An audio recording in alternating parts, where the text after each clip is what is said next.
이 좌파 총선 전략과 총선 후 한국의 운명이라는 주제로 제가 말씀을 좀 드리겠습니다. 정치권의 전복 현상을 한번 살펴보자고요. 10여 년 만에 거의 완벽히 전복됐습니다. 우리가 2000년도에 지금으로부터 약 한 22년 전에 그때 2000년도에 총선이 있었는데 한나라당 133석, 새천년민주당 115석, 자유민주연합 김종필 총재의 당이 17석 이랬습니다. 여기에는 소위 노선상으로 개인적으로는 어떤 좌익 성향을 가진 사람이 있어도 당 자체가 사회주의를 명시적으로 이렇게 지향하는 정당은 없었습니다. 그때 민노당은 국회의원 한 명도 없었습니다. 그리고 2008년 총선이 있고 2012년도 총선이 있기 바로 직전 11년도에는 그래도 명시적으로 좌파 정당이라 할 수 있는 정당은 민노당 5석 그리고 통합진보당으로 바뀐 후에는 7석이 된 그게 다였습니다. 그런데 2011년도 같으면 지금부터 11년 전이잖아요. 그런데 지금은 어떻게 되어 있냐 한번 보자고요. 현재 2023년에 24년 현재 정당 상태를 보면 국민의힘당은 이거는 우경정당이라고 하기에는 이미 중도 좌경이 혼재되어 있기 때문에 혼합정당이라고 보는 게 적합하지 않을까 할 정도로 이미 혼재가 되어 있습니다.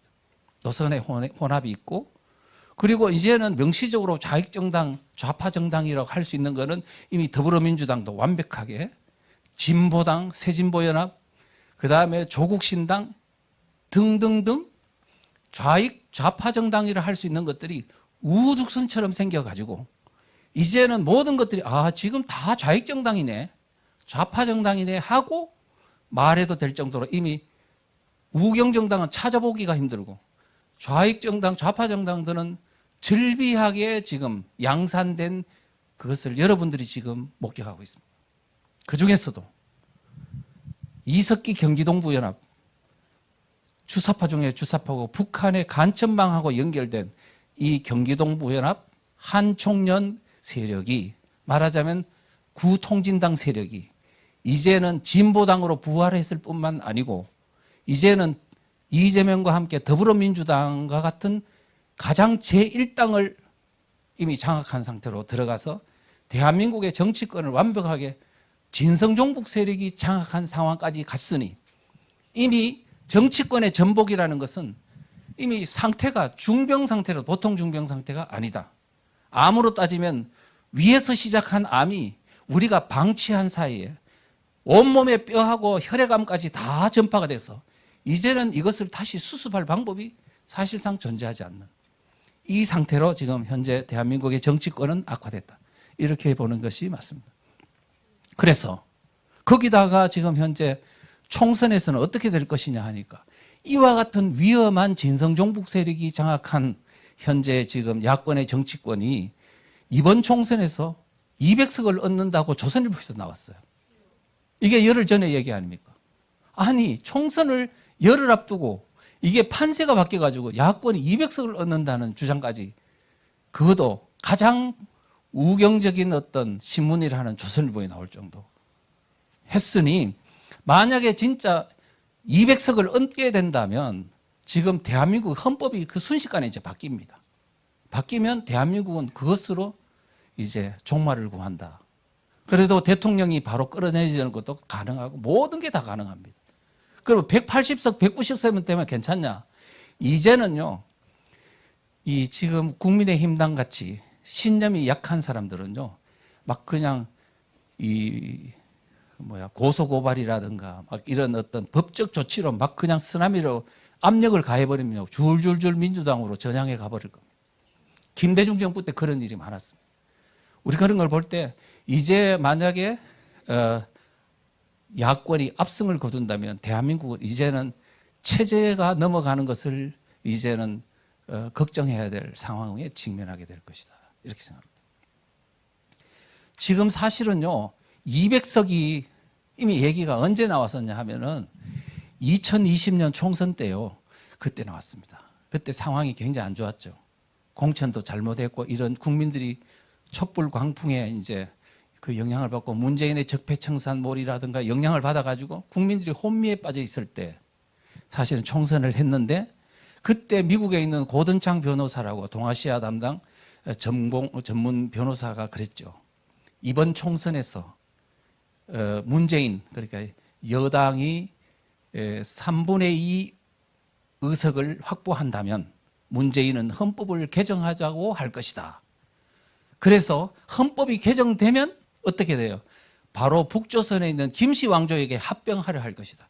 적화통일을 할 거라고 이 사람은 이야기하면서, 그래서 4월 15일 총선거는 생과 사의 문제다. 죽느냐 사느냐. 이 선거에서 이기면 살고 지면 죽는다고 이렇게 이야기했어요. 그런데 다행스럽게도 200석을 못 넘겼어요. 그리고 국민들이 저항을 해서 겨우 헌법이 변화되는 걸 막았습니다. 그런데 이제 그때보다 훨씬 더 위험한 진짜 진성종북 세력이 이제 이거를 장악하고, 그 다음에 그것도 200석이 가능하다는 말까지 나온 걸 보면 이제는 그때 그 위험했던 그보다 훨씬 더 위험한 상태에서 지금 대한민국 국민 앞에 지금 사태가 이제 전개되고 있다. 이제 이런 겁니다. 왜 그러면은 문재인 정부가 지금 이미 끝난 지가 2년이 됐는데 왜 그때까지 가만히 있었냐 이거예요. 그래서 우리는 지금 보면, 저는 이게 무슨 용기인지 저는 그랬습니다. 제가 4개월 전부터 소책자를 만들 때부터 국민 깨우는 도구는 만들었으니 이제 모두 동참해서 국민 깨우기 운동에 나서자고 그랬는데 동참해주는 사람이 별로 없어요.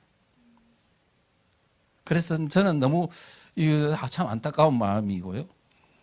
그래서 지금 우리가 뭐냐면 헌법이 바뀌면 체제가 바뀌는데, 사람들은 헌법이 바뀌는데 이 헌법이 바뀌고 법률이 바뀌고 명령과 조례가 바뀌는 이 어떤 법적인 어떤 수단을 통해서 바뀌는 것에 대해서 사람들은 이거는 법치주의에 따라서 이렇게 바뀌는 것이기 때문에 혁명이 아니고 체제 바뀌는 거하고 상관없는 줄 알아요.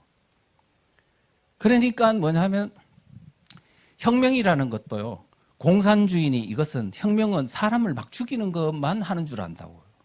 그렇지 않습니다. 공산주의도요, 혁명적 사회주의라고 하지만 그냥 무자비하게 사람들을 죽이는 쪽으로 해가지고 하지는 않아요. 필요에 따라서 할 뿐이지 항상 그렇게 하지는 않아요. 북한이 공산화될 때도요, 다 법률적인 합법적인 방법을 가지고 했습니다. 선거도 하고 합법적인 방법을 가지고 했는데 1946년도 2월 달에 북조선 임시인민위원회라는 합법적인 정부를 만들어 가지고 김일성이가 위원장이 되고, 그 다음에 토지개혁령이라는 그 어떤 법을 만들어 가지고 거기에 따라서 25일 만에 전국에 있는 토지의 지주들의 땅을 다 뺏었습니다. 법률을 가지고 했다고요. 그 다음에 8월 달에는 중요산업 국유화령이라는 것을 발동해서 그 다음에 기업들 이런 것들을 한 8, 90% 정도를 사기업들을 다 뺏었죠. 법을 가지고. 그래서 우리가 공산화 과정에서도 다 법 가지고 하는구나. 동구 공산권이 공산화되는 과정에서도 다 정당 통합하고 연대하고 이런 과정을 거쳐서 선거를 통해서 헌법 바꾸고 법률 바꾸고 해가지고 공산화됐습니다. 지금 우리가 대한민국에서 일어나는 문재인 정부 때 4025건의 법률이 바뀌고, 그 다음에 명령과 조례만 8만 건이 바뀌는 엄청난 입법 조치를 통해서 체제를 바꾸고 했는데, 그거를 사람들은 이게 지금 체제가 바뀌는 줄 모르는 겁니다.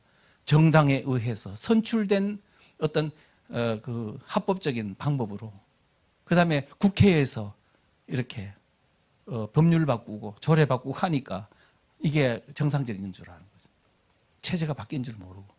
지금 현재 만약에 이번에 200석을 만약에 갖게 된다면은 야권이 이제 체제를 아주 헌법을 통과시켜서 체제를 일시적으로 바꿔버릴 겁니다. 그 다음에 그렇지 않다 하더라도 방법은 많아요. 지금 현재 법만 해도 비슷비슷하다고 해도요, 지금 보면 박빙 상태로 가는 것 같아요. 근데 아직 잘 모르겠어요. 저는 이기기는 힘들어요.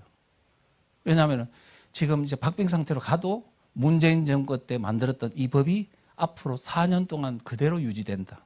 국정원에 있는 간첩 수사권이 박탈된 채로 4년이 가고, 지금 보세요. 검찰 수사권이 박탈된 채로 지금 4년이 가고, 4025건이 법률을 바뀐 내용이 그대로 진행되면서 대한민국이 진행되는데 어찌 정상적인 국가가 되겠습니까? 이제는 뭐냐, 위로를 받지 마십시오. 현실을 직시하고 그 직시를 한 후에 뭐냐, 어떻게 그러면 이 문제를 풀 것인가, 이렇게 생각해야지. 내 몸에 암이 걸리면 어떻게 해야 돼요? 그 암이 걸렸다는 걸 인정할 때 해답이 나오지. 아, 나는 암 안 걸렸어 그러면 방법이 없어요. 백약이무예요. 그러니까 암이 걸렸다는 걸 인정하고 그 다음에 내가 그렇다면 이 암을 어떻게 고칠 것인가, 이래야 되는 거예요. 대한민국의 지금 병증도 이렇게 악화된 데는 그동안에 체제 괜찮아, 다 어떻게 되겠지, 대한민국이 얼마나 국민들이 똑똑한데 그리고 이렇게 항상 방치해 오기를 너무 오랫동안 해와가지고 이제는 고치기 힘든 상태까지 오게 된 것이다, 이렇게 생각합니다. 자, 그러면 이제는 뭐 그 정도 서론을 하고, 그 다음에 이번에 야권의 총선 전략과 윤석열 퇴진 종북 정권 창출 목표라는 소주제를 가지고 말씀을 드릴 텐데요.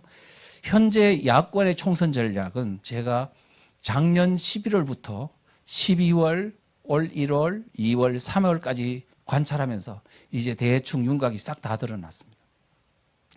이 총선 전략을 가지고 제가 설명을 좀 드릴 텐데요.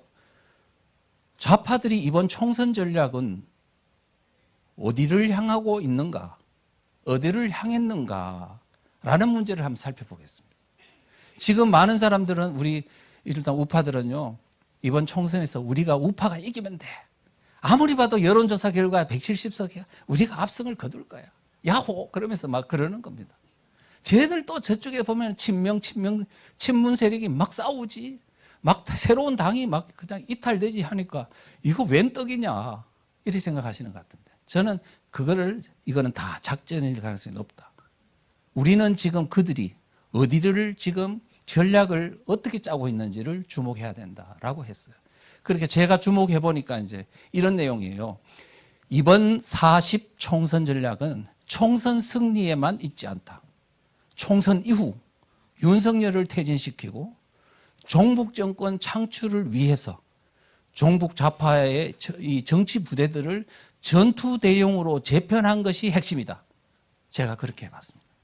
무슨 얘기냐 하면, 이번 총선, 우파들은 이번에 총선에 이기냐 지냐에 포커스를 두고 있을 때, 저는 이 현재 총선에 이기는 데 포커스가 있는 게 아니고 총선 이후에 윤석열 대통령을 끌어내리고, 그리고 그런 후에 정치 공백기를 통해서 어떤 형태로든 바로 종북 정권을 창출하기 위해서 지금 준비 과정으로서 총선에 이거를 정치 질서를 재편하고 있는 거죠. 정치 부대들을 편제를 지금 재편하고 있는 거다, 이렇게 생각했습니다.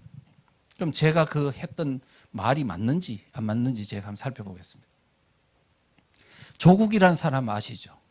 조국 혁신당 대표. 그 사람이 야권 총선 전략으로 하객진이라는 개념을 제시했습니다. 작년 11월 달의 얘기입니다. 하객진이 뭐예요? 하객진. 학날개 있죠. 학 알잖아요. 그다음 날개 익자. 진영이라는 뜻이겠죠. 하객진이라는 것은 옛날에 임진왜란 때 우리 이순신 장군이 한산도 대첩을 통해서 대승을 거둘 때 썼던 전법입니다. 왜군이 이제 이렇게 한산도 거기에 이제 딱 했을 때 이순신 장군의 판옥선을 중심으로 학의 양날개처럼 이렇게 양쪽에 포위를 해가지고 이순신 장군이 중심이 돼가지고 그 어떤 전선들이 왜적들을 막 집중 포위 공격을 해가지고 괴멸시킨 전법이거든요. 조국이가 작년 11월 달에 한 게 바로 그겁니다. 이번 총선에서 이기기 위해서 자기들은 하객진 전법을 써야 된다. 자, 그렇게 말을 했는데 저는 그거를 유심하게 염두에 두었습니다. 그랬는데 그때 말했던 하객진 전법이 이제 드디어 총선을 한 달 앞둔 3월 5일경에 조국 대표가 이재명 대표하고 만났습니다. 만났는데 바로 그때 하객진처럼 싸워서 승리하자고 말했어요. 지금 이번 총선을 하객진으로 싸우면 이길 수 있다 이거거든요. 자, 그러면서 뭐라고 했냐면 서로 연대하고 협력해서 우리 총선에서 일단은 이기자 이렇게 말했어요. 연대 협력하는 하객진 전법으로 하자는 겁니다. 여러 정당들이. 자, 그랬더니 이재명 대표가 뭐라고 화답을 했느냐 하면은 윤석열 정권을 심판하기 위해서는 모든 정치 세력이 힘을 합하자라고 말했어요. 지금 이게 서로 조국 대표하고 이재명 대표가 서로 하객진으로 싸우자. 그러니까 오케이, 모든 세력이 힘을 합하자. 이렇게 말을 했거든요. 근데 생각해 보세요. 이재명은 친명 세력의 어떤 우두머리, 조국은 친문 세력의 우두머리. 근데 겉으로 볼 때는 왜 싸워가지고 막 지금 분란이 일어난 것 같은데 둘이 만나가지고 총선을 앞두고 한 달 앞두고 서로 우리 힘을 합하자.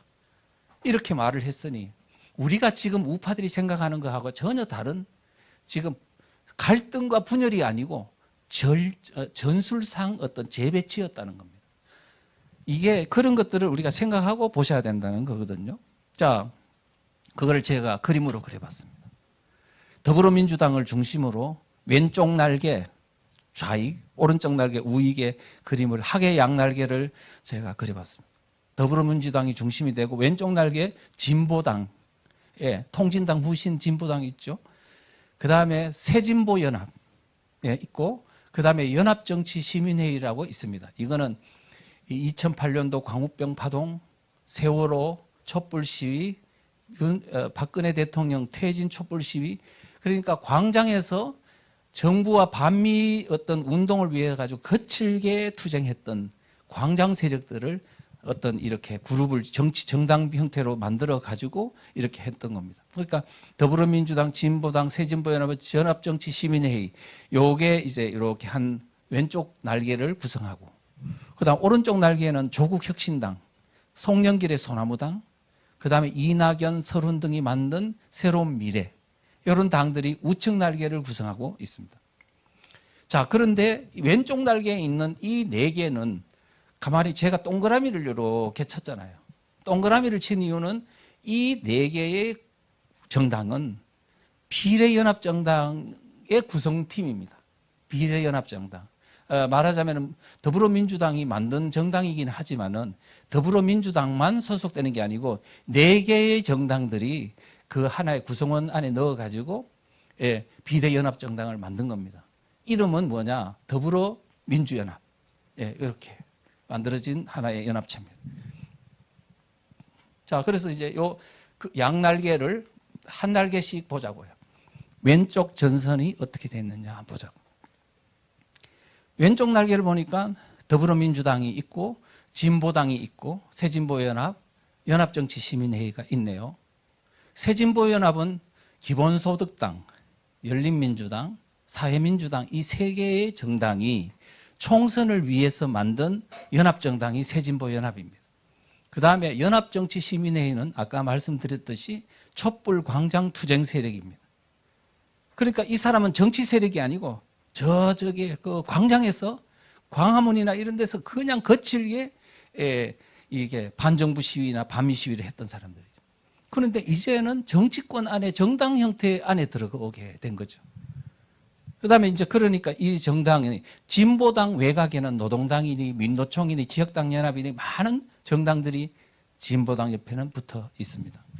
자, 어쨌든 이런 어떤 하나의 팀이 있고요. 그런데 이거를 한 번 더 분석해 봐야 되겠어요. 이거를 분석해 보니까 아주 재밌는 현상이 있는데 뭐냐?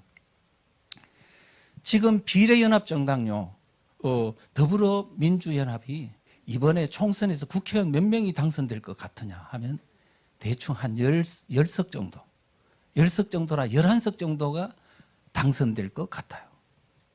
그런데 지금 더불어민주당이 그거를 이제 이렇게 포함시켜 계획 만들었는데 너무나 이상하게도 지금 10석이나 11석밖에 안 되는데 10석을 누구한테 줬냐 하니까 진보당한테 3석을 줬어요.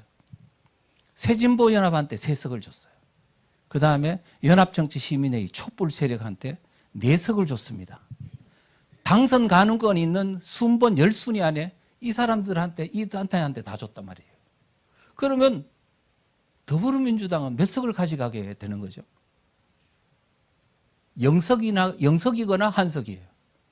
그런데 자기가 줬을 것 같으면은 자기들이 많이 가져가야지. 그러면서 조금씩 나눠줘야 되는데 이거는 자기는 안 갖고 다 나눠줘 버린 거야.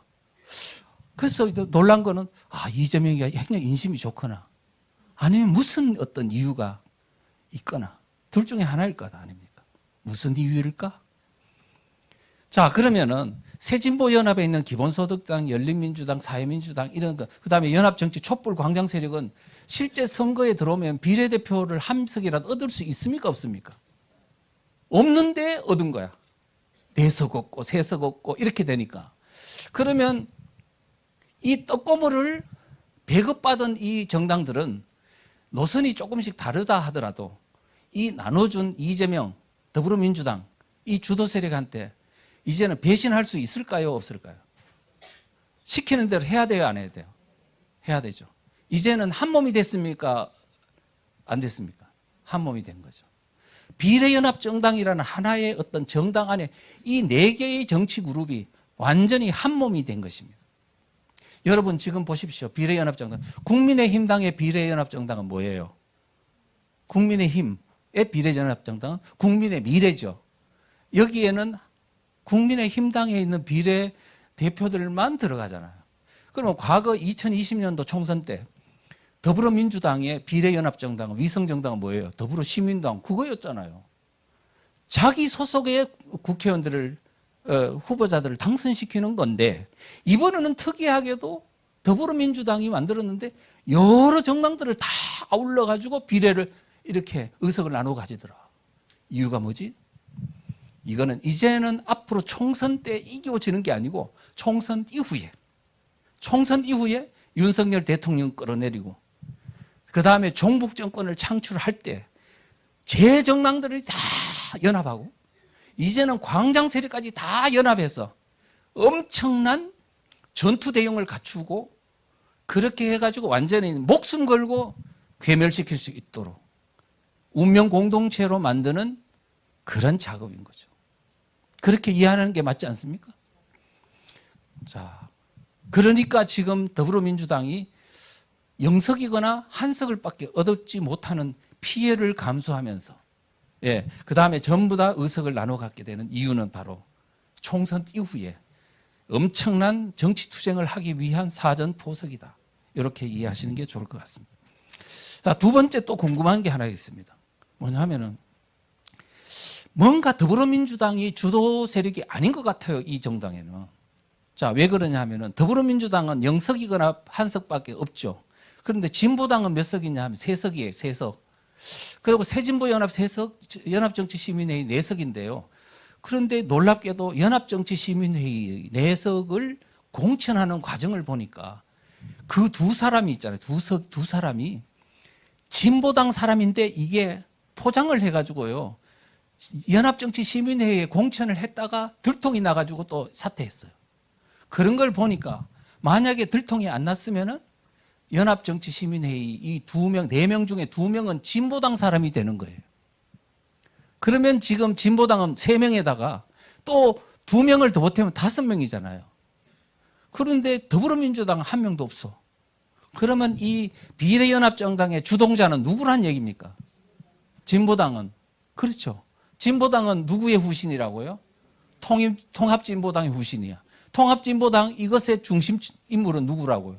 이석기라고. 비례연합정당의 주동 세력은 경기동부연합, 한총련 이런 세력이구나. 이게 이제 이렇게 이해가 가능한 겁니다. 자, 이렇게 보고 그래 보니까 이게 간단치가 않죠. 거기다가 진보당에는 배후의 노동당, 민노총, 지역당에 엄청난 많은 이 종북 좌파 단체들이 다 연결이 되어 있기 때문에 이 왼쪽 날개를 주도하는 것은 결국 바로 그들이다. 통진당 세력이다. 이렇게 이제 일단 잠정적으로 일단은 결론을 내리겠습니다. 자, 이런 상황에서 그다음에 이제 중앙을 보자고요. 중앙. 이 양쪽 학의 날개의 중앙은 바로 더불어민주당인데요. 더불어민주당은 여러분도 잘 아시다시피 이미 이석기가 2013년도 5월 달에 아로 사건이 터져가지고 거의 반역을 도모하는 어떤 시도를 했잖아요. 하다가 이 들통이 나서 결국은 8월 달인가 구속이 돼가지고 8년 동안 교도소에 살았어요. 그랬고 그 다음에 이 여파로 그 다음에 이제 2014년도 12월 달에는 헌법재판소에 의해서 이 통진당이 위헌 정당으로 해산 심판을 받아서 해산되는 그런 어떤 사건이 있었죠. 그들 입장에서 보면은 자기에 있는 수령이 이제 교도소에 가가지고 구속이 되고, 그 다음에 자기들의 정치적 지인지인 통진당마저 해산되는 이 비운을 막 거듭거듭 맞게 된 거죠. 그랬는데 우리 많은 우파들은 그걸 보고 통진당이 해산됐다 그러면서 얘들은 이제 끝장났다라고 이렇게 할 때 저는 그렇게 생각 안 했어요. 아니 통진당이 단지를 깬다고 독극물이 사라지냐, 그러면서 독극물이 어디로 흘러가는지 더 주목해야 된다고 내가 그랬다고요. 아니나 다를까 세월이 흘러가지고 지금 그들이 어떻게 됐냐, 통진당 후신인 진보당 부활하고, 그 다음에 이제 더불어민주당 이재명과 함께 경기도로 갔다가 더불어민주당으로 왔다가 이번에 또 당대표 되면서 또 왕창 들어왔다가 이번 총선하면서 국회의원까지 다 지금 공천 과정에서 다 그들 중심으로 다 해버리고, 이제는 대한민국의 제1당까지 장악했으니 이게 보통 일은 아니잖아요. 그래서 우리가 지금 이런 것 통해 가지고 그동안에 이재명 체제가 들어서면서 일단은 이낙연파는 이미 뛰쳐나갔고요. 도저히 못 참겠다 해가 뛰쳐나갔고, 그 다음에 이번 공천 과정을 통해서 그동안에 더불어민주당을 장악하고 있던 세력이 문재인 세력이잖아요. 문재인 세력은 누구냐? 주도 세력이 80년대 운동권 주사파 전대협 세력입니다. 근데 이 전대협 세력 왜냐? 임종석이, 우상호, 이인영이 이런 사람들이잖아요. 그 사람들이 당을 주도하고 있었는데 이재명 세력이 들어오면서 경기동부연합 한총련 90년대 운동권이잖아요. 경기동부연합은 북한과 연계된 막 이런 간첩 종북 세력이라는 평가를 받는 세력이고, 이 사람들이 딱 들어오더니 이 선배들을 다 몰아내버리는 거예요. 그래가지고 지금 임종석이는 공천도 못 받았어요.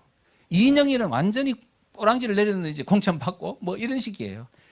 말 안 들으면 내쳐내고 완전히 굴복하고 충성맹세하면 봐주고, 이렇게 완전히 더불어민주당은 친명체제로 완전히 굳혔는데, 그동안에 다 굳혔지, 당권을 장악했지만 국회의원 공천은 이제 교체를 못하고 있었는데 이번에 총선 공천 과정을 통해서 완벽하게 교체해버렸습니다. 이렇게 됐습니다. 지금 이 과정이 있었는데, 그래서 이제는 친명 일색화, 경기동부는 한총련과 같은 주도 세력에게 충성하는 사람만 살아남는 이제 그런 세력 정당으로 바뀌어서, 이제 그래서 많은 언론에서는 이제 더불어민주당은 통진당화가 됐다, 이제 이런 평가를 내리고 있는 상태입니다. 그래서 과거에 문재인 때의 더불어민주당하고 이제 지금 현재 이번 총선 이후의 더불어민주당은 확연히 다르다.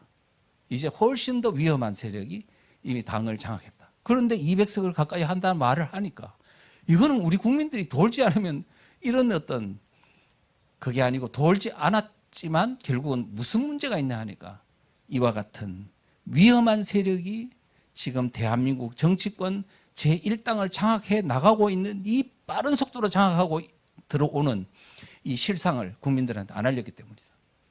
자, 이렇게 볼 수 있습니다. 자, 그래서요, 이 내용들이 이제 여기 나와 있고요. 자, 그러면 우측 전선을 보자고. 우측 전선을 어떻게 보냐 하면, 지금 우리 우파 많은 사람들은 이 더불어민주당이 친명과 친문이 서로 싸우니까 이게 서로 막 분열이라고 생각하고 굉장히 쾌재를 불렀습니다. 그런데 저는 생각한데 좌파 정당의 이 분열, 갈등, 그 다음에 일부의 이탈, 이거는 그렇게 보면 안 되고 전략적 재배치라고 보는 게 맞다. 난 그렇게 보고 있는 거죠. 자, 그래서 더불어민주당에서 이탈된 친명 체제에 대해서 불만을 갖고 가진 사람들이 많이 이탈이 됐는데, 그래서 새로운 정당들이 우후죽순처럼 생겼습니다. 조국혁신당, 조국이가 중심이 된 대부분 다 친명 세력들이에요. 조국혁신당, 송영길의 소나무당, 이것도 또 전대협 세력이죠. 그 다음에 새로운 미래, 이거는 이제 우리 이낙연과 같은 사람들은 뭐 그 자유민주주의 지향성이 있다고는 하지만은 자경도가 있는 사람입니다만, 일단은 도저히 더불어민주당 친명 체제는 숨막혀서 못 있겠다 그러면서 나온 사람들이에요. 그렇지만 이 사람들은 뭐에는 공통점이 있냐 하면은 윤석열 정부를 끌어내려야 된다는 데는 공통점이 있는 사람들입니다. 그 다음에 녹색정의당, 정의당하고 녹색당이 합당을 해가지고 지금 이렇게 돼 있는데, 이거는 뭐냐면 통진당하고는 같이 못하겠다 그러면서 나왔어요. 그래서 이제 그쪽 그룹에는 안 들어갔지만 이 사람들도 역시 뭐냐면 윤석열 정부를 끌어내려야 된다는 데는 똑같은 입장을 갖고 있기 때문에 왼쪽 오른쪽 전선에다가 이렇게 저는 배치를 했습니다. 자, 그런데요, 여러분들이 더불어민주당에서 친명 친문 세력들이 갈등한다고 했지만 이렇게 재배치를 하고 나서 뭐 어떤 그 서로의 관계를 한번 잘 볼 수 있는 말이 있어요. 조국 대표가 이재명 대표를 3월 5일 날 만났다 했잖아요. 그 만난 후에 조국이가 뭐라고 말했냐면 이렇게 말했어요. 이재명한테. 우리는 진보를 잡겠다. 민주당은 중도 보수를 잡아라. 역할 분담을 하자는 거였어요. 그러니까 지금 조국이가 오히려 훨씬 더 강하게 강공책으로 막 그냥 공격을 해야 되고. 그러니까 이제 더불어민주당은 사실은 종북 세력이 진성 종북이 장악했는데도 불구하고 매우 보수적으로 행동하는 거야. 이렇게. 그래서 보수와 중도 사람들이 이재명이가 건전해졌나 봐.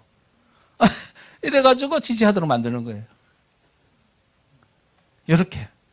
그래서 지금 이 왼쪽 날개와 오른쪽 날개에 이 정당들을 착 포진해 놓고 하는 이유는 하나로 만들지 않고 왜 여러 개 정당들 연대연합전선을 형성하느냐 하면은 지금 우리나라의 국민들의 정치적 스펙트럼이 너무 넓어졌어요. 이제는 뭐냐면 그런데 그 사람들을 다 잡으려면 한 정당과는 안 된다는 거예요. 여러 정당들을 포진해 놓고 거기서 뭐냐면 목표는 적은 하나야. 윤석열. 딱 잡아놓고 거기에 싫은 사람들은 윤석열을 괴멸시키고 퇴진시켜야 되는데 동의하는 사람들은 서로 이 어떤 전선에서 이탈되지 못하도록 그렇게 하는 그물망인 거예요. 그물망. 예. 그래서 뭐냐면 민주당에 이탈하는 사람들도 민주당에서는 이탈했지만 이 전선에서는 이탈하지 못하도록 이렇게 하고요. 그 다음에 윤석열 정부를 공격할 적에 한 정당이 공격하면 그래가는 안 되니까 서로 역할 분담해가지고 조국 혁신당은 검찰 막 그냥 이거를 공격하고 또 어디는 뭐 어떤 다른 방법으로 뭐 동성애로 뭐로 막 역할 분담을 해가 공격을 하고 더불어민주당은 또 다른 방법으로 공격했어. 이게 윤석열 정부가 완전히 아작이 나도록 만들어버리는 역할 분담, 공격의 역할 분담. 이 목적으로 여러 개의 정당을 만들어가지고 연합전선을 편다는 걸 이해하시기 바랍니다. 자, 그렇게 해서 이제는 왼쪽 날개, 오른쪽 날개 다 봤습니다. 이렇게 해서 결국은 중심 세력은 뭐냐 하면은 이거를 주도하는 거는 진성 종북 세력이라고 할 수 있는데 이 세력과 단일 대우를 구축한 것은 총선 이후에 윤석열 대통령을 집중 공격해서 정권을 무력화시킨다. 3년 동안. 그 3년 뒤에 만약에 중간에 끌어내려지면은 뭐 좋겠지만은 안 끌어내려지면 거의 허물허물하게 만들어가지고 3년 뒤에 대선에서 이 정당들 다 굵직굵직하게 3년 동안 키워. 국민들이 막 하고 키워가지고는 결국은 대선에서 연대연합을 통해서 다시 완전히 압승을 거둔다. 지금 총선으로 만들어진 하객진, 윤 정권 퇴진을 시키고 나아가서는 종북 정권을 창출하기 위한 모든 지금 어떤 전선을 구축하는 이 작업을 이번 총선에 했다는 겁니다. 그런데 이와 같은 거를 지금 우리 지금 우경 정당이 뭐 국민의힘당이든지 다른 정당들도 여기에 대해서는 관심도 안 기울이고 어쨌든 이기면 된다고 지금 막 거기에 혈안이 돼 있는 거예요. 지금 어떻게 돌아가고 있는지 자기가 지금 서로 우리 우경 정당끼리 싸워가지고 완전히 끌어내려가지고 피투성이로 만들어가지고 우리 진영이 다 괴멸되는 것을 지금 자초하면서도 이게 마치 애국적인 양 생각하는 이 어떤 무지와 그 다음에 어떤 뭐랄까 욕심, 이 전체를 볼지 못하는 어떤 협소함 이런 것들이 지금 대한민국을 망치고 있습니다. 자, 그래서요. 지금 거기서 또 뭐가 있냐 하면 잘 보십시오. 하나 이번에 며칠 전에 동아일보에 보니까 조국이가 이런 말을 했어요. 조국 혁신당이 있잖아요. 지금 10석 플러스 알파를 얻는다고 그래요. 자, 그랬더니 그런데 10석 플러스 알파를 얻는데 이 교섭단체가 되려면 20석이 돼야 되거든요. 그러면 이 부족한 걸 어떡하냐 그랬더니 이 사람이 뭐라고 했냐. 무소속의 일부를 끌어들이고 기본소득당, 사회민주당 등과 이거를 끌어들여 가지고 교섭단체 만들면 된다. 이런 말을 했어요. 근데 가만히 보자고요.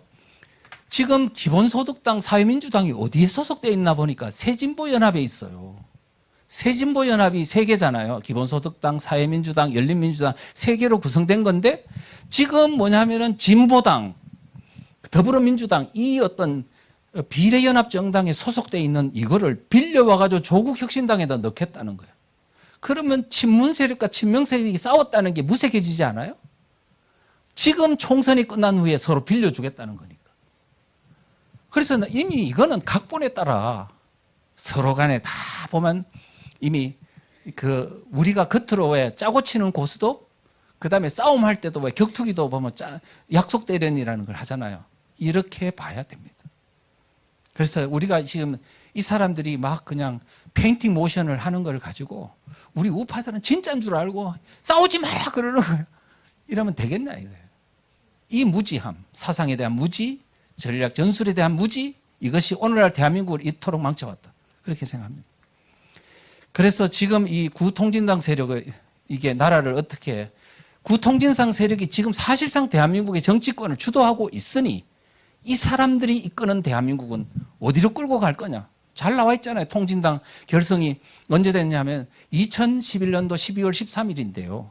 바로 며칠 뒤 12월 18일 날 이정희 통합진보당 대표가 범민련 아시죠? 종북당 범민련에 가가지고 이렇게 말했어요. 범민련 동지 여러분 어쩌고 저쩌고 하면서 우리가 민노당이 지켜왔던 이런 어떤 사상적 지형을 오롯이 개성했다 하면서 종속적 한미 군사동맹을 철폐하고 주한미군을 철수하고 조국의 평화적 통일을 완수하고 국가보안법을 철폐하겠다는 것을 이렇게 다시 한번 약속드린다 그러면서 내년 총선 대선의 승리로 보답하겠다 했는데 그게 실패했죠. 이번에는 아마 이제 성공을 보답할 수 있을 겁니다. 제가 볼 때는. 그런데 지금 2012년도 총선 때요. 통진당하고 민주당이 야권 연대를 해가 13석이나 얻는 어마어마한 결과를 낳았죠. 그러다가 한 달 뒤에 이제 통진당 내분 사태가 일어나서 뭐 이렇게 완전히 망조가 들었는데 그때 이종철이라고 고대 총학생회장 주사파 운동권에 있다가 나온 사람이 그랬어요. 이석기가 이끄는 통진당 그 당권파에 대해서 이야기를 하면서 뭐라 그랬냐면 TV조선에 나와서 뭐라고 이렇게 말했어요. 많은 사람들이 종북 세력, 주사파의 실체를 참 모르는 것 같아요. 종북 세력이라 하면 뭐 북한에 어느 정도 우호적이거나 뭐 이렇게 생각하는데 아니다 이거예요. 종북 세력, 주사파는 철저히 북한의 지령에 따라 대한민국을 전복하려는 세력이다 하면서 대한민국을 주체 사상의 조국 북한과 같은 나라로 만드는 것이다. 그러면서 대한민국을 혁명하고 대한민국의 자유민주주의 체제를 전복해서 북한의 사회주의 체제를 만드는 것이고 궁극적으로는 북한의 김정은을 통일 대통령으로 만드는 거라고 말했습니다. 이석기 그룹을 보고 지칭해서 말한 겁니다. 통진당 세력을 보고 말하는 겁니다. 그러니까 김정은을 통일 대통령으로 만드는 거라고 이 친구가 했는데 이게 정확한 표현입니다. 그런데 지금 이 세력이 지금 대한민국의 더불어민주당과 완전히 정치권 한 축을 먹었다는 사실이에요. 그러면서 우리가 통진당의 어떤 이 노선이 바뀌었나? 전혀 바뀌지 않았습니다. 오히려 더 강해졌습니다. 지금 문재인 정부 때 그 기회를 해서 경기동부연합이 민노총으로 들어갔어요. 민노총을 장악했다는 건 이미 제가 몇 번에 걸쳐서 이야기했습니다. 민노총의 양경수, 이석기의 후배 이 사람이 이제 2020년 12월 달에 이제 경기동부연합인데 민노총 위원장이 당선됐는데 그때 뭐라고 했냐? 양경수 위원장이 사회 대전환을 주장했습니다. 대한민국의 판을 완전히 바꾸겠다는 거예요. 그래서 기관산업과 주택의 50%를 국유화하겠다. 그 다음에 한미동맹을 파괴하고 국가보안법 철폐하겠다고 주장했어요. 지금 이 정당이 민노총만의 노선이냐 하면 민노총이 이제는 노동단체를 넘어 이제는 정당 안으로 아예 들어와 버렸다니까요. 그래서 지금 이 주장이 단순히 선언적 의미가 아니고 실제는 이제 대한민국의 판을 바꾸는데 작동을 할 거다. 난 그렇게 생각하고 있습니다. 자, 그리고 그 다음에 진보당. 아까 이게 지금 비례연합정당을 주도하는 진보당이 이번에 총선 공약을 뭐로 내세웠나 봤더니요. 검찰청 해체. 검찰청 해체는 윤석열의 어떤 그 대통령의 정치적 기반이 검찰청이라 보고 이거 해체하겠다는 거예요. 검수완박이라고 했죠. 검수완박, 문재인 정권 말기에 검수완박, 검찰 수사권 완전 박탈하려고 했는데 약간 실패해가지고 일부 남아있잖아요. 그것마저 완전히 없애버리겠다. 그리고 검사장 직선제를 주장했어요. 이게 지금 진보당의 대표 공약입니다. 검사장 직선제가 뭐냐고요? 지방검찰청장을 주민 직선제로 하자는 거예요. 지금 제가 여러분들한테 항상 말했죠. 마을이 위험합니다. 3,500개 읍면동이 지금 좌파 마을 활동가들에서 장악당했습니다.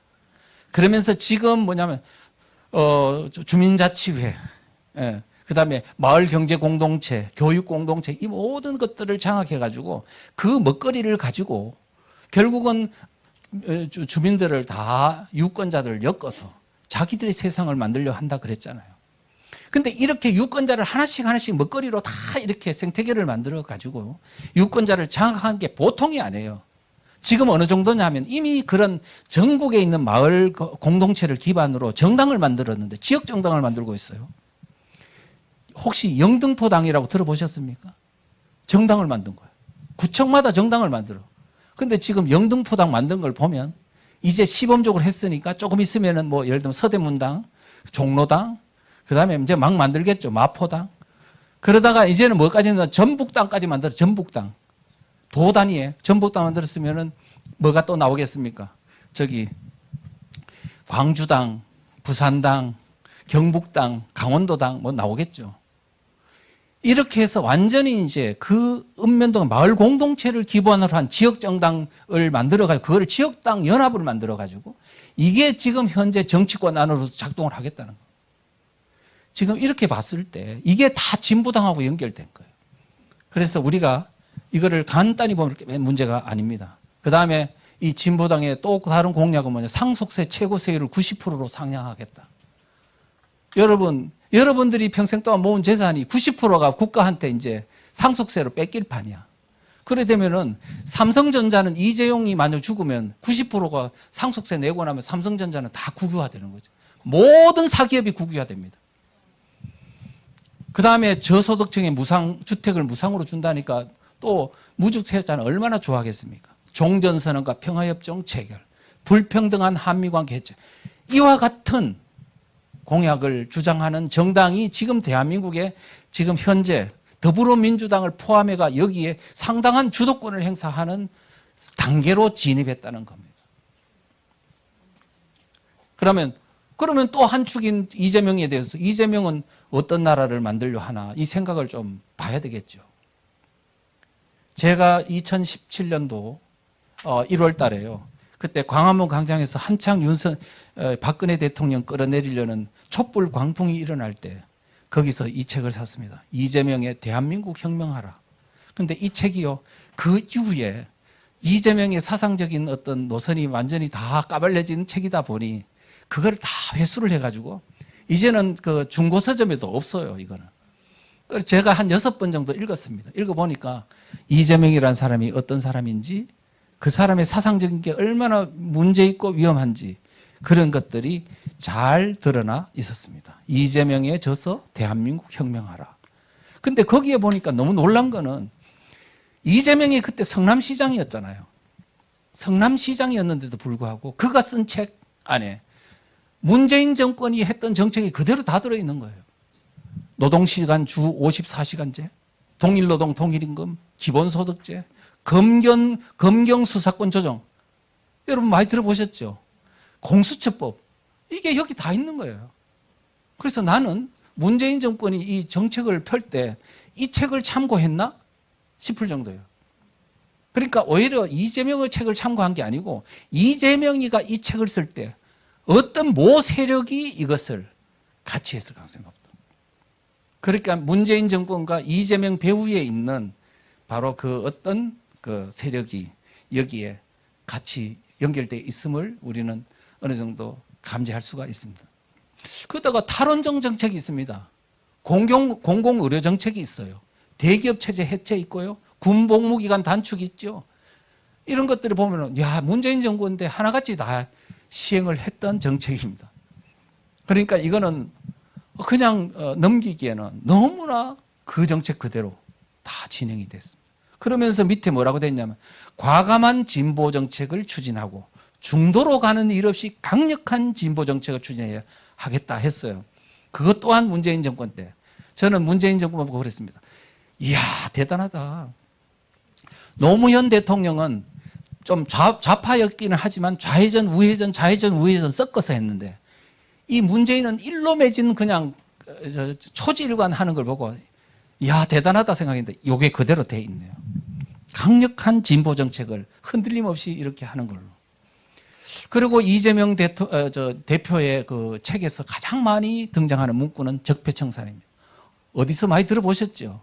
문재인 대통령이 정권 잡자마자 적폐청산 몰이를 하면서 국정원 막 그냥 직원들을 수백 명 조사하고 60여 명을 막 구속시키고 그 다음에 뭐 판사고 검사고 할 것 없이 막 그냥 집어넣고 할 때 적폐청산을 이야기했잖아요. 이재명 책에 적폐청산이 가장 많이 등장하는 문구입니다. 그런데 이 적폐청산이 70년의 적폐를 청산해야 된다. 이렇게 말하면서 70년의 적폐를 청산해야 된다? 이거는 대한민국 전체가 70년 역사였는데 당시 대한민국 전체 역사를 적폐의 역사로 보고 있는 겁니다. 아, 대한민국은 이거는 태어나지 말았어야 될 문제 그 나라다는 생각인 거죠. 이제 그렇게 되는 거고 그 다음에 보면은 이런 말이 있습니다. 70년 만에 대청산, 대전환을 완료하고 대전환을 완료한다고요? 대한민국의 70년의 역사가 적폐의 역사니까 이거를 완전히 전환을 하자는 거예요. 그렇게 해서 새로운 대한민국, 진정한 민주공화국을 완성하자. 그러면 물어보자고요. 새로운 대한민국은 뭐냐? 지금 70년간 대한민국은 적폐의 역사니까 이제는 그거를 대전환을 하고 새로운 대한민국을 만든다? 그러면 그 새로운 대한민국은 어떤 나라냐? 대한민국의 체제를 바꾸겠다는 의미입니다. 이거는 명확하게 여기에 드러나 있습니다. 그러면서 대한민국의 출발에 대해서는 어떻게 생각하냐 하면은 노무현 대통령이 말했던 것처럼 태어나지 말았어야 할 나라다라는 인식이 깊이 뿌리 박혀 있습니다. 그래서 대한민국은 정부 수립 단계에서부터 첫 단추를 잘못 끼웠다. 친일파가 세운 나라라는 겁니다. 그 다음에 1948년 8월 15일은 대한민국 건국일이라고 주장하는 것은 잘못된 것이다. 지금 대한민국이 1948년 8월 15일 날 건국이 됐는데 정부 수립이 하는 거하고 건국이라는 말이 같은 말입니다. 왜냐하면은 여러분 어떤 국가가 있어요. 영토, 국민 뭐 이런 어떤 외형적인 이제 요소가 만들어진 후에 뭐가 있어야 되냐면 이 국민과 영토를 통치하려면 뭐가 있어야 돼요? 정부가 있어야 되잖아요. 그 다음에 이 정부를 가지고 정부가 국민들을 통치하기 위한 통치권이 있어야 돼요. 주권이라고 할 수도 있습니다. 그런데 이게 네 가지 조건이 있어야 되는데 영토와 국민들은 48년 8월 15일 이미 갖춰졌어요. 영토와 국민은 있는데 정부가 뭐냐면 그날 48년 8월 15일 오전에 행사를 하면서 정부가 만들어지고 자, 정부 만들어지고 그 다음에 정부는 만들어졌는데 뭐가 하면 통치권이 이양돼야 되잖아요. 미군정에서부터 이양되는 거는 그날 자정부로 이양이 된 거예요. 그러니까 정부 수립 선포식을 했지만 수립되고 나서 자정부로 미군정에서부터 통치권이 이양됨으로써 비로소 대한민국은 국가의 모든 조건을 다 구비하게 된 것이다. 그래서 정부 수립일이 48년 8월 15일이고 건국일이 48년 8월 15일인 거예요. 그런데 이거를 정부 수립인 건 맞지만 대한민국 건국이라는 건 아니다라고 하면 지금 대한민국 건국되지 않은 나라에 지금 자기는 대통령 출마한 거예요. 웃기잖아요. 이거는 있을 수 없는 그런 말이죠. 그 다음에 그렇다면은 대한민국은 태어나서는 안 될 나라라면 그러면 이재명 당신은 어떤 나라를 꿈꾸고 있냐?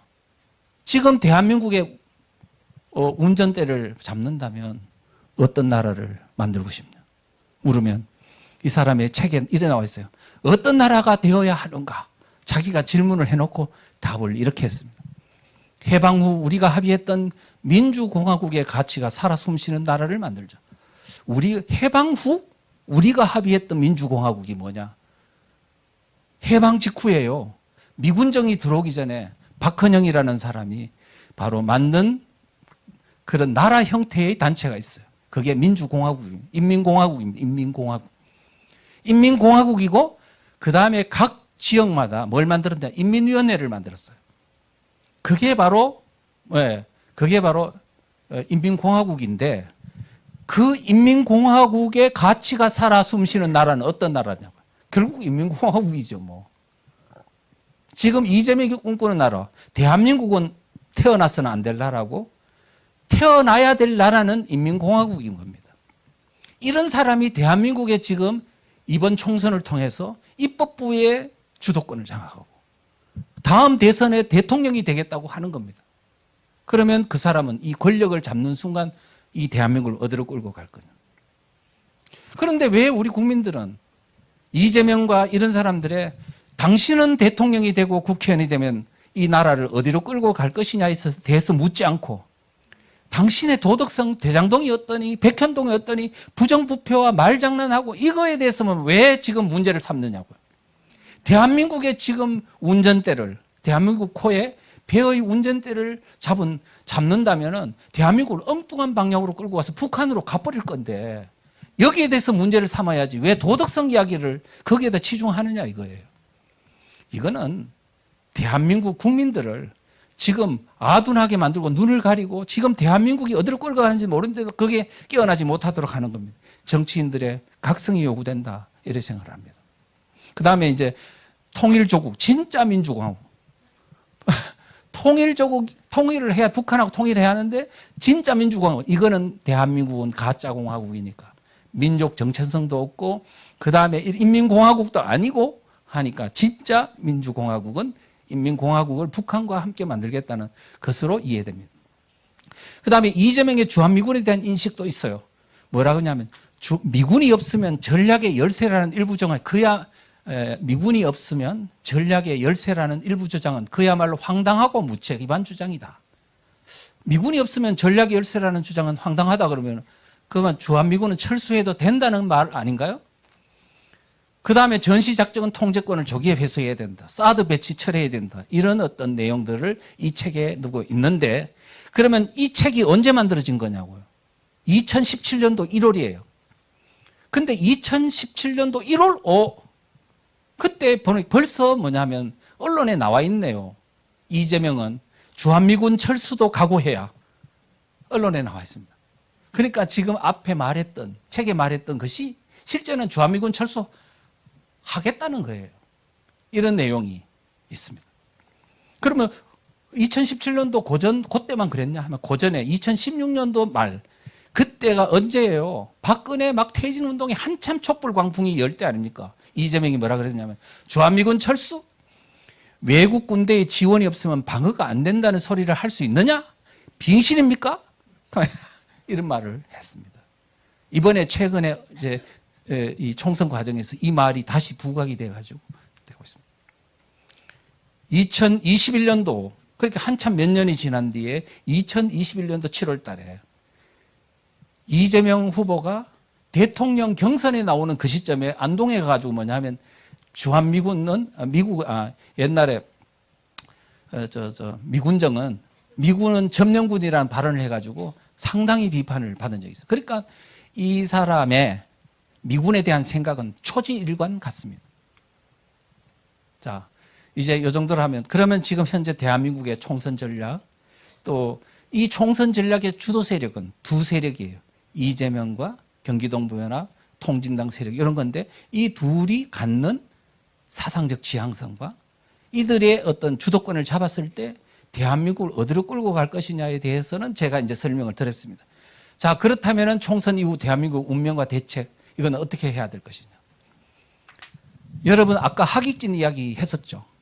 하객진 이야기 했었는데 2016년도 11월 달에 박근혜 대통령을 끌어내리는 촛불 시위가 일어났는데 그때 바로 하객진 개념이 그때 등장했습니다.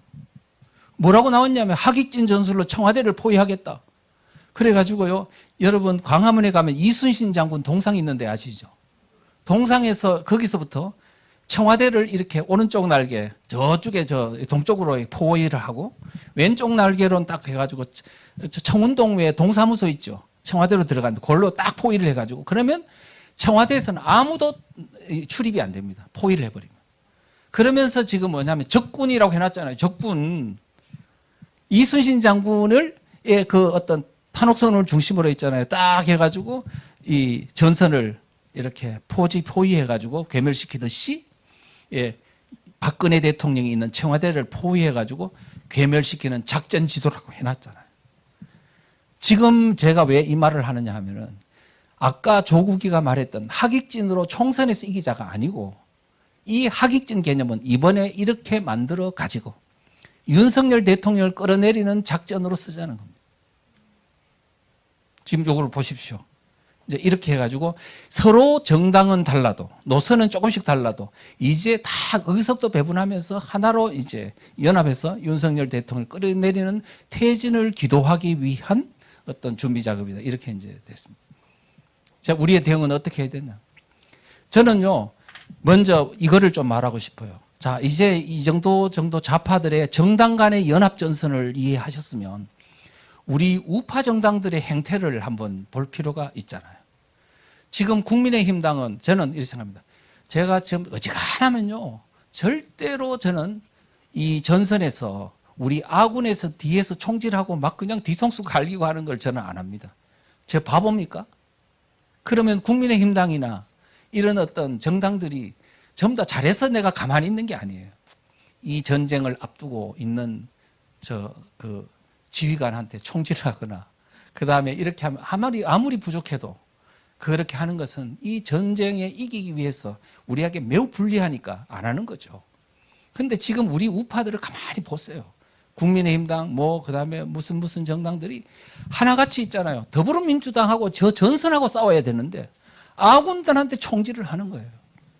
그 다음에 또 뭐냐면 정당들끼리 연합을 안 해요. 이런 것들이 문제가 되더라고요. 자, 지금 특히 국민의힘당의 경우는 이번에 지금 총선이 어차피 지났으니까 할 수는 없는데요. 이런 식으로 하면 안 됩니다. 그리고 다음에 총선이 끝나면 절대로 이거 빨리 고쳐야 돼요. 이재명이 뭐라고 그랬는데 내가 그 책에서 소개를 한번 할게요. 우리 정치권에는 중도 확장론이라는 실체 없는 유령이 떠돌고 있다. 실체 없는 중도 지역에 러브콜을 보내며 정체성을 포기한 채 왔다 갔다 하면 능력과 정체를 의심받을 뿐이다. 국민의 손에 제대로 된 제품을 쥐어주는 것이 핵심이다. 결국 유능한 진보임을 증명하는 것이 승리의 길이다. 목숨 걸고 기득권과의 전쟁을 할 의사나 용기가 있는가가 더 중요한 문제다. 지금 있잖아요. 중도에 있는 사람들은 그거 실체가 없는 거예요. 없고 진짜는 뭐냐. 이 전쟁은 죽느냐 사느냐 체제 전쟁이라니까요. 이게 단순히 포싸움이 아니에요. 이럴 때는 뭐냐면 누가 이게 사생결단하고 우리가 기독교적인 말로 하면 순교의 정신을 가지고 싸우느냐가 중요해. 바로 기도원 300용사처럼 이런 사람이 많이 모인 사람이 이기게 돼 있는 거예요. 숫자가 중요한 게 아니라고요. 그러면 이 전쟁은 이제 지금은 선거가 아니고 전쟁이라고 그랬잖아요. 그럴 때 우리는 어떻게 해야 되냐. 정말 목숨 걸고 싸울 수 있는 사람, 우리 우파들 있잖아요. 그런 목숨 걸고 몇 년씩 고생하는 사람들, 그 사람들을 완전히 우리 우군으로 만들어야 돼요. 그 사람을 인정을 받은 후에 약간 외연을 넓히는 건 오케이. 그런데 저 사람 버리고 중도에 있는 사람 하면요. 와르르 다 무너집니다. 이거는. 절대로 중도는요. 실체가 없는 거예요. 지금은 싸움을 해야 되기 때문에 목숨 걸고 싸울 수 있는 전사들이 똘똘 뭉치는 것이 훨씬 더 지금 중요하다는 말씀을 드리겠습니다. 그런 게 있고요. 그래서 이제 전사들을 중심으로 배치해야 되는데 지금 그렇지 못한 게 너무 가슴 아프다. 이렇게 생각합니다. 그 다음에 이제 우파 정당들의 연합 전선을 펼쳐야 돼요. 지금 저쪽에서는요, 더불어민주당 쫙 이게 좌익 우익 막 전선들이 쫙 해가지고 포진해가지고 연합 전선을 펴잖아요. 일사불란하게. 우리들은 보십시오. 정당끼리 서로 막 뒤통수 갈리고 때리고 막 그냥 아구창 날리고 막 이러잖아요. 이건 도대체 누구를 위하는 길이냐고요. 그래서 이제는 근데 저는요, 한 정당이 이제 할 수 있는 시대가 지났습니다. 우리 한국의 경우는. 왜 그러냐 하면 자유민주주의 정당 나라이면 이거는 정당의 스펙트럼이 좁아요. 이제 대한민국은요, 이제는 좌익이 워낙 넓어져서 가지고 좌와 우 사이의 스펙트럼이 너무 넓어. 이제는 또 여러 가지 역사적인 정치적 사건으로 인해 가지고 우파들도 다 분열이 돼 있어요. 그래서 한 정당이 이제 모든 걸 아우를 수 있는 단계는 이미 지났다. 그래서 우리는 이 어떤 군소정당들을 가지고 뭔가 연합전선으로 대응할 수밖에 없는 시기에 와 있다. 나 이렇게 생각합니다. 근데 과거에는 어땠어요? 한 정당이 여러 정파들이 존재했어요. 뭐 이기택계, 뭐 그다음에 누구계, 김영삼계, 김대중계 이렇게 해가지고 한 정당 안에서도 정파가 있어가지고 그 사람들 보고 지지하고 했는데 지금 이거는요 진짜 주인 없는 돛담배 누가 그 공천위원장이 되면 와락 잡힌하고 막 이래가지고 이제는요 진짜 스펙트럼이 넓은 정파들끼리 뭔가 해야 되는 연합을 해야 될 상황에 정파도 없는 거야. 그러니까 이제는 뭐 아이고 안 되겠다 다른 당 찍고 막 이제 갈 길 몰라하는 유권자들이 막 이렇게 그냥 배회하는 지금 우파의 실정이 되어버렸습니다. 이제는 안 된다. 그래서 이제 이게 여러 가지 정당이 생길 수밖에 없는 것이라면 이제는 이 우파 정당들이 동지적 인식을 가지고 절대로 내부 총질하지 말고 해야 되고 신뢰를 지켜야 됩니다. 신뢰 안 지키고 협상하다가 까발리고 이러면요 절대로 이거는 연합이 안 됩니다. 근데 저기 좌파들은요 누군가가 무서운 사람이 있어가지고요 만약에 그거를 까발리거나 그 다음에 거기에 대해서 제대로 안 하면요 박살을 내버리니까 다 복종하게 돼 있어요. 그 다음에 이제 우파 정당들은 우파 시민단체들과 유대관계를 강화해야 됩니다. 이게 다 뭐냐면 동반자라는 생각을 가져야 되는데 좌파들은요 촛불 광풍 세력들을요 국회의원 4명을 또 주잖아. 근데 우리는 주나요? 태극기 집회 하는 사람들이 정당에서 쳐다보지 않아지. 이래서는 안 된다라는 말씀을 드리겠습니다. 그래서 이제 우리 우파 정당들도 국민 사상 정치 교육을 해야 됩니다. 그래서 양동환 교수님이 말하셨듯이 지금 대한민국의 체제 위기는 어디서 왔냐면 다수의 국민들이 민주 세력, 진보 세력으로 포장한 반체제 세력의 실상을 모름으로 인해 가지고 그들의 선동당해서 대한민국 위기가 왔습니다. 이제는 국민들에게 민주 세력, 진보 세력이라는 이것이 반체제 세력들이 국민들을 속이기 위한 포장술이라는 걸 정확하게 알려주고 그 다음에 깨우치고 그러니까 다수의 국민들이 그거를 이제 단호히 배격하는 행동을 하도록 국민들을 정치 교육시켜야 된다는 겁니다. 그리고 리더들은 뭐냐면 우리가 지금 우파들요 이거 지금 현재 7년 동안 지켜봤는데 저는 이거 절대로 이거 모래알이라요. 나는 다 17년 동안 이 바닥을 다 지켜봤습니다. 가가 알기 때문에 속속들이 다 알고 있어요. 가보면요 완전히 모래알이에요. 모래알. 이유는 다 잘났어. 다 잘났고요 사상에 대한 공부를 한 개도 안 해가지고 한 개도 안 했다면 죄송합니다. 좀 강조용법 이런 걸 이해하십시오. 안 해가지고는 이 사람은 이 사람적인 상식으로 저 사람은 저 사람 모든 백인백색이 똑같아. 그러니까 자 모아놓고 전투 앞으로 그랬더니 한 사람은 동쪽으로 서쪽으로 남쪽으로 북쪽으로 막 그다음에 어떤 사람은 홈이 들고 낫 들고 막 이래가지고 이걸 전투를 하자는 건지 서로 싸우자는 건지 모르겠는 거예요. 안 됩니다. 논산훈련소에 딱 모아놓고 집체교육 시켜야 돼. 앞으로 하면 앞으로 가고 뒤로 돌아가면 다 쫙 해야지. 이게 안 되면요 오합지졸이 안 된다니까요. 그리고 지금 뭘 가르쳐야 되냐면 사상 교육을 시켜야 됩니다. 이 전쟁 교범을 가지고 해야 돼요. 모든 우파들이 전쟁에서 이기려면 교범이 있어야 돼요. 첫째, 무슨 전쟁이냐? 적은 누군가? 그들의 전략 전술은 뭔가? 그러면 우리는 이기기 위해서 전략 전술은 어떻게 해야 되는가? 그래서 우리는 지금 뭐냐면 이 책자를 통해서 국민들에게 깨워야 될 거는 단순해요. 진보라는 말, 민주라는 말이 공산사회주의 세력들이 자기를 포장하는 포장술이라는 사실을 명확하게만 인식해 주면요 5분 안에도 그 바로 이게 돌아설 수 있어요. 제가 실험을 해봤습니다. 이제 이 이야기만 하고 마치겠습니다. 제가 한 10여 년 전에요 ROTC 대학생들을 대상으로 강의를 했습니다. 그래서 그 대학생들 보고 자기가 ROTC니까 그래도 나름대로 국가관이 있는 학생들 아니겠습니까?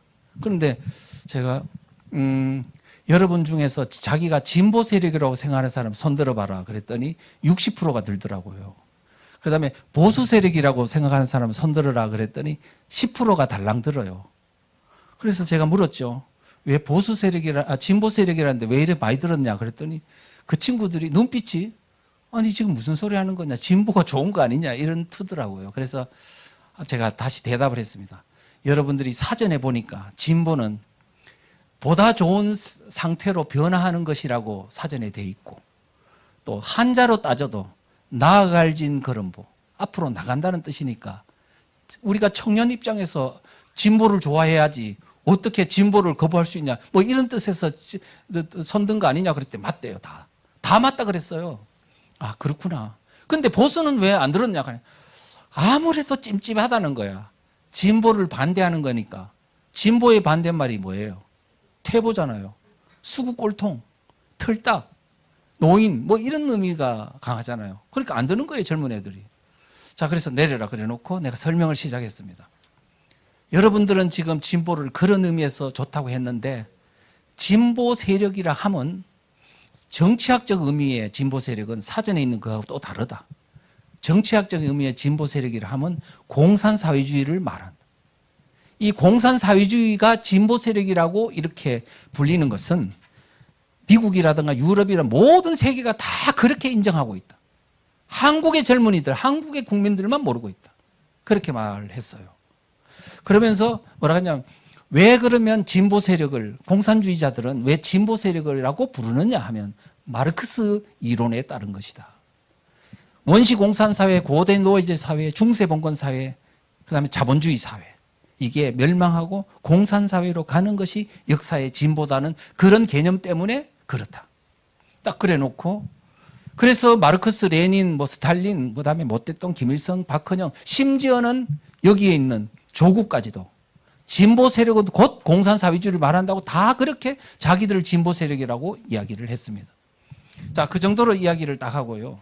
그 다음에 세계에 있는 사람들이 다 보면은 이 진보 세력이란, 사회주의 소셜리스트라는 걸 다 알고 있다. 자, 그리고 그 다음에 진보 세력의 반대말이 보수라 그러는데, 보수 세력이 어떻게 해가지고 진보를 거부하는 정치 세력이 어떻게 존재할 수 있느냐.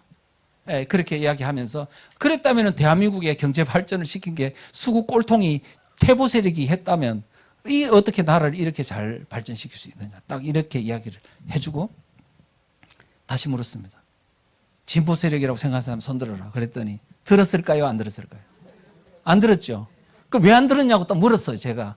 그러니까 몰랐죠, 그러는 거예요. 모르는구나. 우리 이제 진보 세력은 공산사회주의라는 걸 알려주자. 그렇게 해서 꾸준히 저는 진보 보수라는 프레임은 쓰지 말자. 이건 좌익이 만든 거고 좌익에 유리한 프레임이고 모든 청년들을 좌익들한테 다 선물해주는 나쁜 프레임이다. 그러면 우리는 어떻게 하냐. 진보 보수 프레임을 없애버리고 우리의 유리한 프레임을 쓰자. 그래서 제가 만든 프레임이 대한민국 세력과 반대한민국 세력입니다. 그러니까 청년들한테 물어봤어요. 자, 대한민국을 긍정하는 사람은 대한민국 세력이다. 대한민국을 부정하는 세력은 반대한민국 세력이다. 대한민국 세력 손 들어봐. 다 들어버리는 거예요. 반대한민국 손 들어봐. 안 들어요. 야, 이게 프레임 하나에 한쪽에서 그냥 60%나 청년들을 진보 세력한테 다 갖다 바치는 것이, 프레임 하나 잘했더니 이게 그냥 대한민국 세력한테 우르르 다 와버리는 거예요. 우리는 지금 용어 전쟁입니다. 사상 전쟁은. 이제는 뭐냐면 힘으로 하는 것이 아니고 마음으로 하고 머리로, 이런 프레임으로 전쟁해서 이기는 것이다. 이렇게 이제 생각을 합니다. 그래서 우리가 이제는 그렇게 하면 어떻게 되냐. 진보 그룹이 팅팅 불어있던 진보 세력에서 많은 젊은들이 이건 아니야 그러면서 막 뛰쳐나와가지고 이렇게 쏘가서 들어갔던 자유민주주의 세력이, 진보 그룹이 이게 좋은 줄 알고 들어갔다가 아니네 하면서 다시 전선 재배치를 해가지고 뛰쳐나와 버리는 거야. 나오면 진보 세력은 그야말로 공산사회주의 세력만 남는 붉은 세력이 되는 것이고, 대한민국에서 힘을 잃고 그냥 그들은 이제는 마수에서 우리 대한민국 국민들이 다시 해방될 수 있다.